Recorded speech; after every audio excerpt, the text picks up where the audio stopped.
Namaste, mal schnell im Auto bei Regen, weil es mir gerade eingefallen ist, was du tun kannst, um schnell besser drauf zu sein und den Regen positiv zu sehen.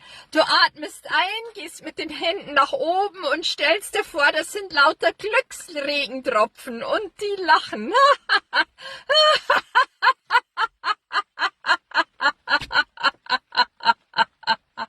Ja, ich wünsche dir einen wunderbaren Tag, lass dir gut gehen.